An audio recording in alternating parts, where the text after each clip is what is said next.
Hi, and welcome to a special throwback edition of the Save It for Parts channel. You'll notice my video quality has decreased slightly. That's because I found some home video that my grandparents shot back in 1990. They were visiting us at my childhood home in Funter Bay, Alaska. As I've probably mentioned elsewhere, my family lived in Alaska for my entire childhood. Funter Bay is a small community on Admiralty Island, just outside Juneau in southeast Alaska. I would hesitate to call it a town, as there were only about 10 year-round residents. It was more of a ghost town, with an abandoned salmon cannery and an old gold mine.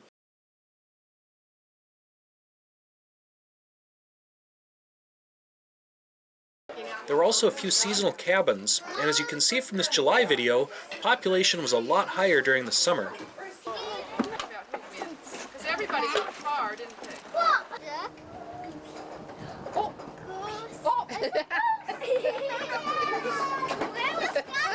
Our home was entirely off-grid. We used a diesel generator and a small hydroelectric turbine for power. We used wood and oil for heat, and we had propane gas for cooking and some other appliances like the refrigerator.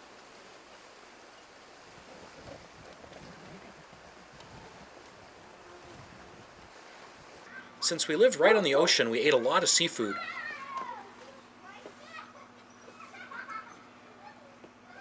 What is it, Gabe? I don't know. It's a silver salmon, isn't it? Silver A salmon. coho. How did you catch it? And all of a sudden I felt these real hard tugs, and I reeled it in all by myself. My dad made a living trolling for salmon on his commercial fishing boat, the Imperial.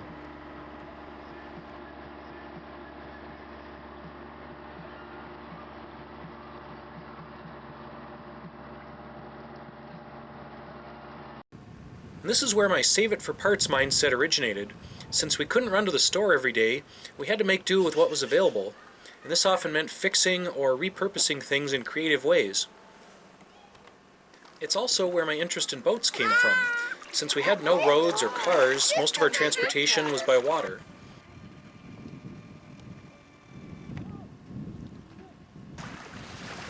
We were also very dependent on the tides. Being on the Pacific Ocean, the water level could change up to 25 feet every 6 hours. Here's what low tide looked like in front of our house. Yeah, it's rolling, so we have to push it again, I guess.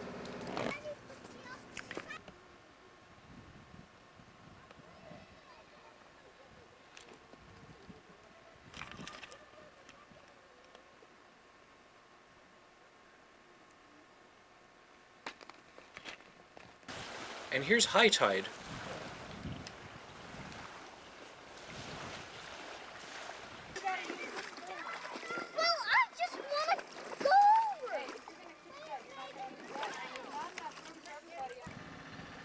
The tide change could make it inconvenient to travel, but it also made for a constantly changing front yard where we could beachcomb, build mud castles, chase small crabs and fish, or float around on beach toys in the summer.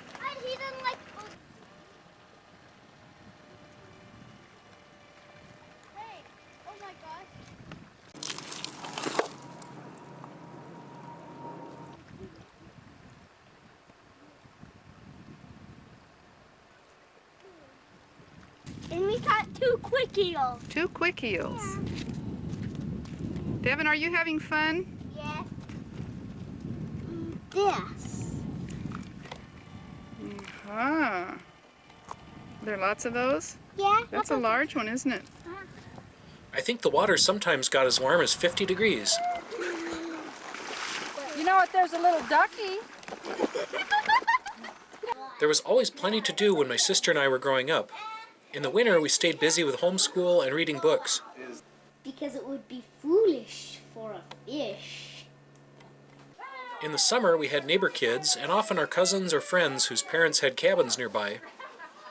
It's Monday, August 6th. There's Devin. Micah with a piece of bull kelp. Gabe and Scott.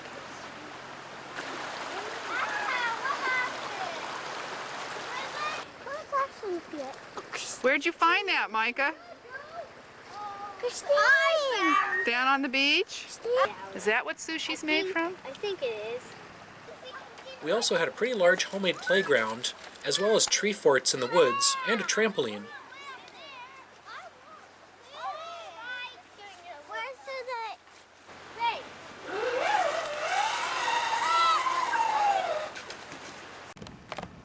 Gabe's fort behind the house.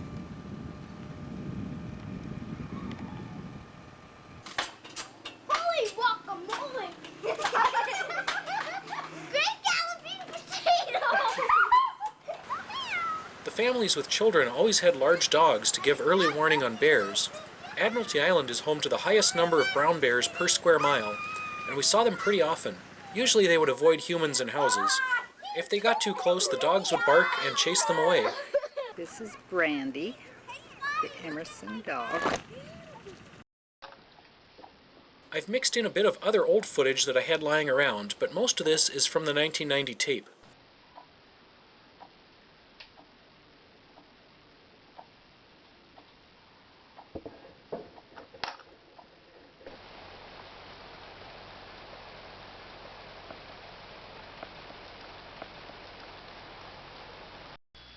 We also saw plenty of deer and a variety of smaller land mammals like otters.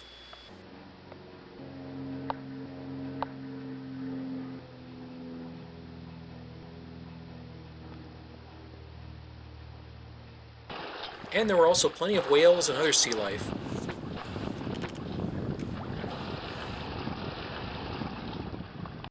For a while we had some pet ducks, and sometimes wild birds would get pretty tame once they learned we would feed them. These are the pet ducks and the new pet goose that's showed up.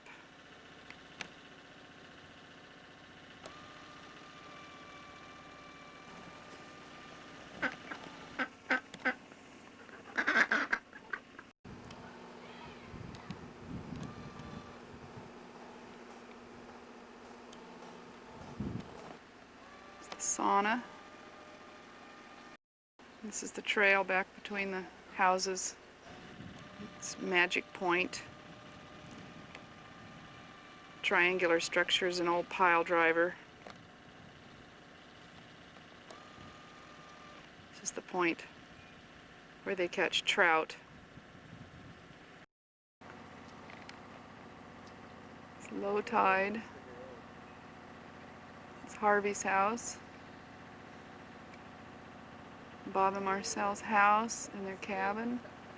Here's an early Save It for Parts invention. The fish will swim in here, and the opening, and they'll swim around in there, and they'll get so confused that when they see this, they won't remember it, and they'll get scared, and so they won't swim out. So it's a good fish trap? I think so. I'm gonna try. What sort of fish are you trying to trap? Bullheads and trout. Our mail came once a week by float plane, and people could also travel back and forth to Juneau by plane or helicopter.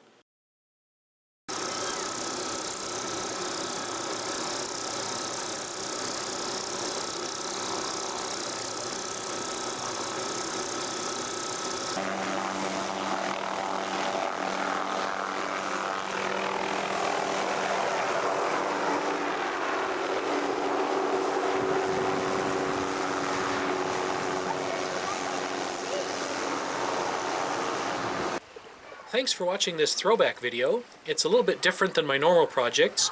This one's more of an origin story. I just thought it was kind of cool to find this old footage from the 90s, and I figured I'd cut it together and share it. If you'd like to learn more about the history of Funter Bay, you can check out my website at saveitforparts.com. I have quite a bit of historical info on there, as well as old photos, stories, and other tidbits that I've come across in my research. Thanks for watching, and we'll see you next time.